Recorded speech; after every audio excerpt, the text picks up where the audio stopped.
Alhamdulillah, subhanallah, alhamdulillah, la ilaha illallah. Yang dinanti dah tiba. Pokok harum manis kita, mangga harum manis kita dah keluarkan bunga. Dia ada belajar. Ini dia baru belajar bunga. Alhamdulillah. Sama-sama kita doakan dia menjadi di kebun den, berbuah lebat.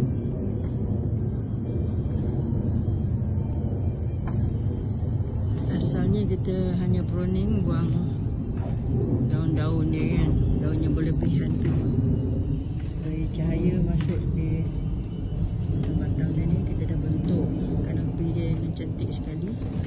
Alhamdulillah, Allah bagi rezeki, dia dah mula berbunga. Saya belajar bunga.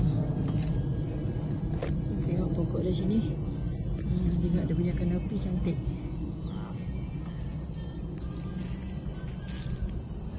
Nak kanopi cantik macam ni, kita mulakan pruning dari kecil. Buang dahan-dahan yang tak perlu, kita simpan dahan-dahan ataupun pucuk-pucuk yang bakal keluarkan bunga.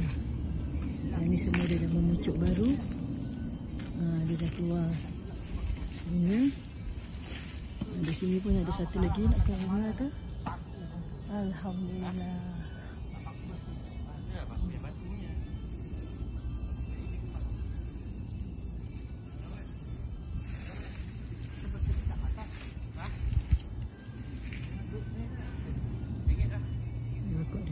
Sama-sama kita doakan pokok ni berbuah dengan lebat. Dapat kita share, dapat kita rasa.